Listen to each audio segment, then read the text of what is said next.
समय जो है सोनिया गांधी उनको विदेशी दिखाई दे रही थी जी। और जब सरकार में शामिल होने की बात आई तो ना तो सोनिया गांधी को और कांग्रेस को उनमें कोई खोट नजर आया और ना शरद पवार को उसमें कोई अच्छा खोट नजर आया। आनंद जी बड़ी बात लगती है, पिछली बार तो उनके पास बहाना था, इस बार कौन सा बहाना लेकर बाहर होंगे? जी, इस बार कौन सा बहाना होगा जिसके सहारे? बहाने की बात नहीं है। बहाने की बात जो जो चीजें चल रही हैं कि दो चीजें उसमें, एक तो ये कहा जा रहा है, जो चीजें आ रही हैं कि शरद पवार चाह रहे हैं कि वो नंबर 2 रहें, जी, प्रधानमंत्री के बाद उनकी पोजीशन हो। लेकिन जब हम महाराष्ट्र की जो बात करते हैं, देखिए उसमें दो चीजें हैं। शरद पवार के लिए सेंटर से भी ज्यादा इम्पोर्टेंट उनका होम स्टेट है, महाराष्ट्र है। और महाराष्ट्र में जो चीजें हैं वहाँ पे उनको लगने लगा है कि आने वाले विधानसभा चुनाव में और आने वाले लोकसभा चुनाव में अगर वो कांग्रेस के साथ रहते हैं तो उनकी पार्टी को खामियाजा भुगतना पड़ेगा। आनंद जी बड़ी बात, अब इसमें सबसे बड़ी बात ये आती है कि यूपीए के लिए तो कोई खतरा नहीं है शरद पवार, लेकिन 2000 चुनाव के लिए जरूर एक बड़ी मानसिकता बनेगी कि एनसीपी जैसी एक सहयोगी, बड़ी सहयोगी जो इतने सालों से कांग्रेस के साथ ही छोड़कर जाती है, तो कांग्रेस को निश्चित तौर पर झटका तो लगेगा। इसमें एक चीज और है कि शरद पवार ने जो, देखिए पिछला जो उनका रिकॉर्ड रहा है जी, वो पिछले कई सालों से सेंट्रल गवर्नमेंट में मिनिस्टर हैं, उन्होंने कभी ममता बनर्जी की तरह जो है ओपनली स्टेटमेंट नहीं दिए जी, और ना ही कभी उन्होंने जो है ना बार बार रिश्तों को बिगाड़ने की कोशिश की है जी, या कोई बयान, गैर जिम्मेदाराना बयान भी उन्होंने नहीं दिया है जी। लेकिन अब उनको ये लगने लगा है कि आने वाले जो चुनाव 2014 की बजाय जल्दी हो सकते हैं, हो सकता है कि आनंद जी पवार को ये लग रहा है, आनंद जी सवाल लग रहा है कि वो जल्दी से जल्दी इस चीज को, अगर वो चाहते हैं कि महाराष्ट्र में उनकी पार्टी बढ़िया करे चुनाव में, आनंद जी यहाँ सवाल है, आनंद जी यहाँ सवाल है कि शरद पवार का जो होना है हो जाएगा, लेकिन कांग्रेस का क्या होगा? कांग्रेस को देखिए सेंट्रल गवर्नमेंट में तो शरद पवार ने कही दिया है कि वो शुरू से ही कह रहे हैं कि हम बाहर से समर्थन देंगे, तो खतरे वाली बात तो कोई है नहीं। पर 2014 के चुनाव में की जो स्थिति है, कांग्रेस की स्थिति है कि एक बड़े स्टेट में अगर उनका कोई सहयोगी उनसे अलगाव चाहता है या उनसे दूर हटना चाहता है तो ये कांग्रेस के लिए थोड़ी सी चिंता की बात होनी चाहिए। जी, और लगता है कि प्रणब मुखर्जी अब है नहीं तो कौन समझाएगा शरद पवार को? नहीं, इसमें समझाने की और उसकी बात नहीं है। अगर प्रणब मुखर्जी होते भी तब भी कोई ऐसी बात नहीं थी, क्योंकि ये जो सारी चीजें हो रही है पॉलिटिकल फायदे के लिए हो रही है। शरद पवार की अपनी पार्टी है, उनका अपना करियर है, वो ये जानते हैं कि अगर इस समय उन्होंने तो आनंद जी आपको लगता है कि अब ये तलाक तय है?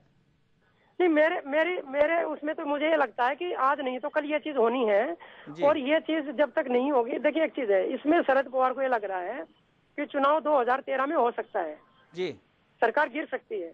तो अगर सरकार 2013 में गिरती है तो शरद पवार अगर अभी कांग्रेस से नाता तोड़ते हैं तो उनको अपने मतदाता को ये समझाने के लिए, महाराष्ट्र वासियों को ये समझाने के लिए फायदा रहेगा कि मैंने उस सरकार का साथ छोड़ दिया जो मेरे कहे के अनुसार नहीं चल रही थी, जन हित में पॉलिसी लागू नहीं कर रही थी। धन्यवाद आनंद जी, धन्यवाद आनंद जी, बहुत बहुत धन्यवाद। तो कुल मिलाकर बात वही आ रही है कि तलाक तो होगा। और एक बात और बड़ी बात आ रही कि शरद पवार को अंदेशा भी होने लगा है कि जैसा सुप्रीम पहले भी कई नेता कह चुके हैं और शरद पवार भी शायद उसी लाइन पे चले जा रहे हैं। कहीं ना कहीं लगता है, जो आनंद जी भी कह रहे थे कि मध्यावधि चुनाव की आशंका जो है वो कहीं ना कहीं मन में है। चर्चा जारी रखेंगे, आगे बढ़ने से पहले लेते हैं एक ब्रेक।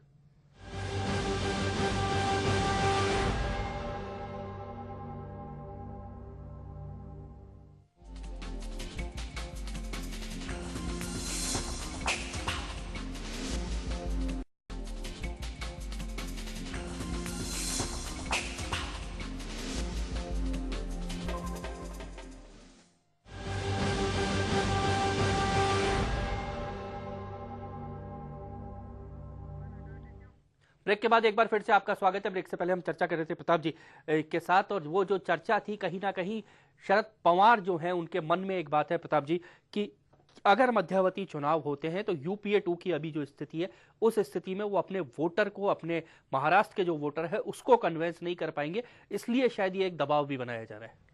अच्छा जी, मेरे को लगता है कि क्या ऐसी स्थिति तब आती है जब वो टाइटैनिक में भी देखा था कि जब वो डूबने लगा था तो चूहे सबसे पहले भागने लगे थे। तो क्या कहीं ऐसी बात तो नहीं है कि शरद पवार और ममता बनर्जी जिस तरह से तेवर दिखा रहे हैं उसके बाद कहीं ना कहीं ये संकेत तो नहीं है 2014 के चुनाव के, यदि कांग्रेस ने वास्तव में, ये कांग्रेस के लिए एक संभलने वाली स्थिति है कि यदि उनके साथी जो इतने पुराने 8-8 साल के साथी अगर वो साथ छोड़ के जाने की धमकी देते हैं या सरकार से अलग होने की धमकी देते हैं या वही कहते हैं कि नहीं हम सरकार के साथ नहीं रहेंगे, वैसे बाहर से समर्थन देंगे।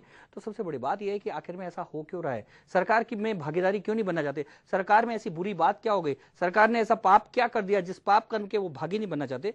कुल मिलाकर ये समझने की बहुत जरूरत है। यदि 2014 तक का समय है प्रधानमंत्री के पास और पूरे कांग्रेस के पास कि अपने इस पाप के जो माहौल को बदल डालें, नहीं तो ये माहौल बन रहा है, अगर यूपीए 2 में ये माहौल बनता है, क्या लगता है तभी राहुल का जो स्टेटमेंट आता है कि अब मैं जिम्मेदारी संभालने के लिए तैयार हूं।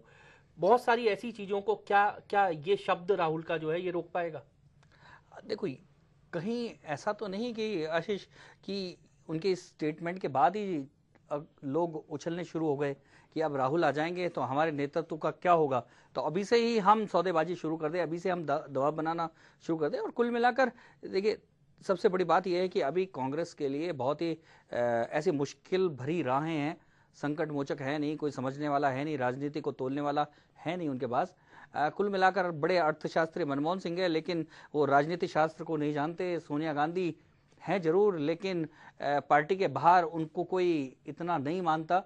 राहुल गांधी हैं जरूर, लेकिन उनको पार्टी के अंदर भी अभी कोई इतना नहीं मानने लगा है। तो कुल मिलाकर कांग्रेस के सामने सबसे बड़ी समस्या यह है कि ऐसा व्यक्तित्व अब नहीं बचा है जो सबको जोड़कर साथ चल सके। इस समय प्रताप जी अगर लगता है कि इस पूरी जो सॉल्यूशन है, जनार्दन त्रिवेदी का पहली बार बयान आया है, क्या लगता है कांग्रेस के पास अभी कोई ये संकट मोचक है जो इस समय जो संकट चल रहा है, अगर राष्ट्रवादी कांग्रेस बाहर जाती है, मंत्रिमंडल से इस्तीफा देके जाती है और केवल बाहर से समर्थन करती है, बहुत बड़ी चिंता की बात है, लेकिन कांग्रेस के पास क्या कोई आदमी है जो संभाल सकता है? देखो इनको एक कर सकता है। जनार्दन द्विवेदी का जो स्टेटमेंट आया उससे साफ तौर पे जाहिर होता है कि कांग्रेस ये कहीं भी जाहिर नहीं होने देना चाहती। एक तो हमने प्रयास नहीं किया, दूसरी इस बात को भी जाहिर नहीं होने देना चाहती कि क्या कहते हैं कोई भी हमारे जो यूपी के अंदर कोई बहुत बड़ा बखेड़ा है। क्योंकि सबसे बड़ी बात यह है कि परसों से ही अन्ना की टीम भी बड़ा कबाड़ा करने वाली है और क्या होगा उसको लेकर भी सरकार काफ़ी चिंतित है। तो कुल मिलाकर आने वाले दिन जो मुश्किलात भरे हैं, उससे पहले अगर इतने बड़े नेता, इतने कद्दावर नेता और एक बड़े राजनेता के तौर पे जो शरद पवार हैं, वो अगर साथ छोड़ते हैं तो कांग्रेस नहीं पूरी सरकार के लिए बड़ा झटका होगा। और अगले 24 घंटे जो है वो यूपीए के लिए बहुत महत्वपूर्ण है कि वो किस तरह से जो शरद पवार जो रूठे हुए हैं उनको मनाने में कामयाब हो पाते हैं या शरद यादव अपनी जिद पे अड़े रहते हैं। बड़ी खबर में आज इतना ही, दीजिए पूरी टीम को इजाजत। नमस्कार।